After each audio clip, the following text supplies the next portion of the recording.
Welcome back to The Price of Business. Already the final segment. I am your host, Kevin Price, talking about you and your business. New contributor, Beth Guide. We're going to be hearing more from her and some of the interesting people she meets out there in the world of business that she'll be bringing in on the program, just kind of talking about what's happening out there in the business front. But on today's segment, we had her on just a couple of weeks ago, but I kind of want to reintroduce her now that she is a contributor, a regular contributor on the program. Talk a little bit about the kind of content she'll be bringing over at priceofbusiness.com and to learn more about her firm. Welcome, as always. Welcome. Good morning, Kevin. How are you? Good to see you, Beth. And the company is SEO411.com. SEO, what a great name, by the way. SEO411.com. You got to love that name. And it's one of those kind of names that some people would intuitively just go to. That's right. That's exactly right. That's why we chose it. It kind of says what we do, how we treat our customers, and how we work. So it was a perfect name across the board. Yeah, absolutely. So with that, kind of give us a little bit of the background, a little bit of the history of the company. About 15 years ago, I started in this business, and my first customer showed up and said, how come I'm not on Yahoo? And we went and found out. And nowadays he would say, why would you care if you were on Yahoo? Well, yes, but this was old when Yahoo was actually the only real game in town. There was so many other smaller ones, but they were the big guy on the porch. And now Google's taken that mantle, and they've kind of done that so much exponentially better. And as that's gone on, our customers have needed the help and the support. We also have a web hosting company, so that, of course, that we get those questions all day long is, why is my site not ranked? It just became a natural progression for us to be able to help our customers more effectively. Right. And Google, I guess the science behind Google is that it really tries as much as possible to intuitively give the searcher what they're looking for. That isn't necessarily the case with other search engines. No, the other search engines are not as geared to the end user the way Google is. Google's goal is to give the searcher what they're looking for prior to them actually even deciding to make intuitively that search. Almost, yeah. Yes, they said, I read the book Googled, and they said their actual goal is to get to a point where there's only 3 or 4 things that show up on your Google search, not 4 million, regardless, rather than giving you everything that's out there, but they intuitively know because of all the data they have about you, this is what you actually want. No, you're exactly right. They take all that data, they aggregate it, they take it from your own self as well as other people that perform those searches as well, and they try to fine-tune those results as best as possible to make them reach the end user the way they would want it. So this is one of these fields, and this is why I wanted to have you on, because we did do some homework and was really impressed by how you do things. But your firm, SEO firms, are one of those kind of firms that, frankly, they're a dime a dozen. They pop up all the time, especially in an economy like this with tens of million unemployed people trying to figure out what to do. And unfortunately, it doesn't take a lot to call yourself an SEO expert, but it does take a lot to prove yourself one. No, you're exactly right. And we're up against that every day, and how a customer decides who is legitimate and who isn't. We get a lot of firms that come and they'll approach a customer and say, well, we'll get you ranked on 100 words.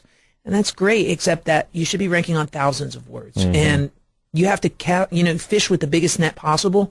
The other thing is that 50% of all searches will never be repeated. They're unique to how your thought process and how you interact with your computer and with Google itself. So with that, you have to account for that in your keywords. You can't just put in something like Christmas decorations or shoes or something very broad, because at the end of the day, you're missing so many extra people out there. The other trend we see is these people that want to do pay-per-click. Mm-hmm. Or you'll hear it called SEM, mm-hmm. and search engine marketing. Yes, and we've been actually doing some data now, some research for our own customers, because they've been coming to ask us. That only captures about 6 to 10% of all the searches that go on. You're leaving 85% on the table by ignoring the organic aspect of this. Right. I think most people, I know in my case, and everyone tends to think anecdotally, and that's not always true, but in my case, when search engine results come up, I have a prejudice against people who have paid to be found on there, and so like in typical in a Google search, there'll be a kind of a slightly discolored area that on the top that people paid to be placed there. There's usually not a number next to it, whereas on the real content, the organic content, it's numbered, or they have it over on the side. I purposefully avoid both what's on the very top and what's on the side that's clearly paid to be there.